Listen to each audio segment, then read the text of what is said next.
playlist de teoria da contabilidade. Essa é uma das playlists que eu estou montando atualmente nesse canal de contabilidade. Já gravei os seguintes princípios e também fundamentos até o presente momento, em se tratando de núcleo fundamental da teoria contábil. Lembrando que esta playlist está sendo construída a partir deste livro e vou deixar o link na descrição caso você tenha interesse. Um livro muito bom para ter essas noções, para ter uma noção geral de teoria contábil. E nos últimos vídeos, então, eu tratei sobre o núcleo fundamental da teoria contábil, que envolve postulados, princípios, que mais? Fundamentos e por aí vai. Já gravei. Na verdade, tem até um texto que ele diz o seguinte: hoje em dia, de quando que é esse livro? Essa versão que eu tenho, essa edição é de 2009. Hoje em dia não se fala mais em postulados, apenas em princípios. Ok. Bom, então, sabendo disso, os vídeos que eu já gravei sobre os princípios e fundamentos, o primeiro foi o princípio da entidade, beleza, dá uma olhada nesse vídeo para entender um pouco sobre. O segundo foi o princípio da continuidade. E o terceiro foi o princípio, a continuidade foi um fundamento, né? E o terceiro vídeo foi o princípio da competência.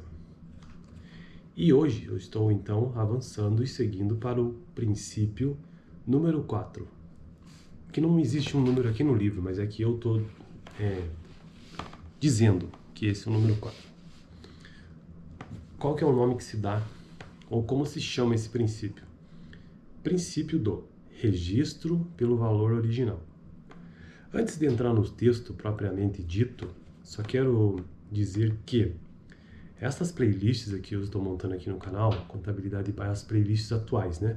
Contabilidade básica, essa de teoria contábil, a de contabilidade empresarial que comecei há poucos dias, são todas playlists baseadas em livros, textos que eu tive contato na faculdade, foi a partir deles ou destes livros que professores nos apresentaram a disciplina, sempre estudando cada texto em aula. E eu apenas estou replicando isso aqui no meu canal, primeiramente para que eu possa ter contato com esse tipo de conteúdo e revisar para mim mesmo, e segundo, que quem quiser assistir também pode aprender um pouco sobre isso. Assistindo o vídeo, tem uma noção, ou comprando o livro, que o link está na descrição, ou emprestando em algum lugar. Se resolver assistir os vídeos aqui do canal, eu recomendo que você assista a playlist completa que foi montada sobre a temática. Então esse mesmo de teoria contábil, como eu estou seguindo a ordem do livro, daqueles assuntos que me chamam a atenção, mas mesmo assim pela ordem, quer ter uma visão geral sobre teoria contábil, assista a playlist inteira. Essa é a lógica desse canal, montado a partir de playlists, beleza? Então vamos lá, registro pelo valor original. Pelo que eu li já no texto, são 3 períodos, ou seja, 3 parágrafos bem grandes. Existem alguns detalhes assim que eu li, não entendi tão bem e nem pretendo trazer aqui no vídeo, é só uma visão geral. Porque parece que o registro pelo valor original, ele se aplica, tem algumas exceções, alguns casos específicos que precisa ser melhor analisado. De qualquer forma, o texto diz o seguinte: esse princípio é uma consequência da trajetória que o custo histórico teve ao longo da história de toda a construção da doutrina contábil, para registro dos ativos a valores de entrada. Então, o registro do valor original, em resumo, se tivesse que parar o vídeo por aqui, é o registro do custo histórico ou o registro dos ativos a valores de entrada. Pode ser, bom, não vou adiantar agora, mais para frente a gente vai ver que pode ser de algumas formas. Ele propõe uma medida, o princípio pelo valor original, propõe uma medida objetiva monetária para o registro patrimonial. Então, uma medida monetária, dinheiro, né? Deixando de lado situações em que a subjetividade possa imprimir caráter de não verificabilidade ao elemento do patrimônio registrado.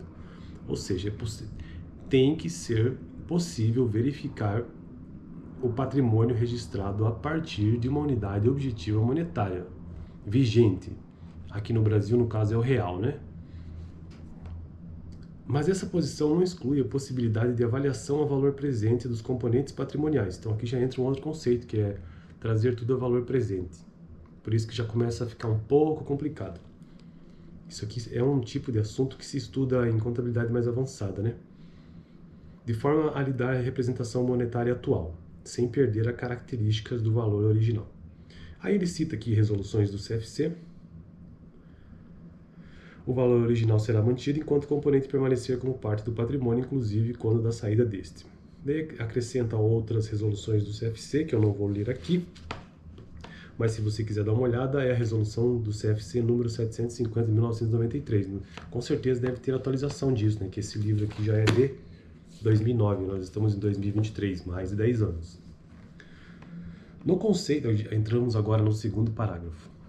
No conceito do registro pelo valor original, envolve-se também, olha só, outra ideia aqui.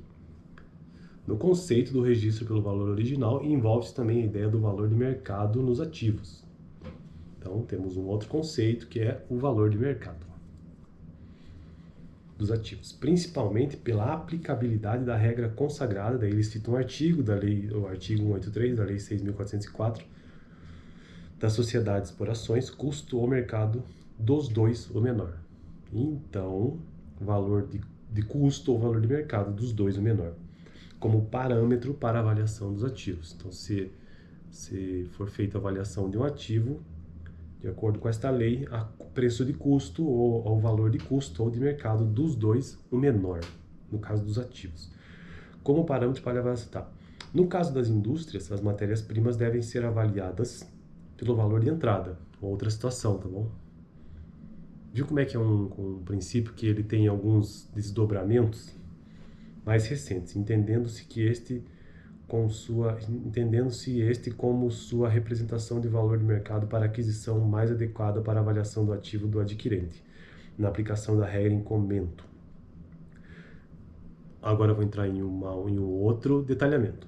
Para os ativos permanentes, no caso investimento imobilizado, não sei se houve mudança, as regras de avaliação para a determinação do valor na representação patrimonial de balanço são mais específicas. Os investimentos têm os critérios de avaliação definidos de acordo com o grau de significância do investimento no capital de outras empresas. Critérios estes normatizados pela Comissão de Valores Mobiliários, a CVM. Já os ativos imobilizados vão ser avaliados de acordo com as regras emanadas pelo pronunciamento técnico do CPC, que trata do valor recuperável dos ativos, que é um outro conceito que se estuda lá em contabilidade avançada também. Deixa eu ver como ele finaliza esse princípio, então. Com a aprovação do princípio do valor recuperável,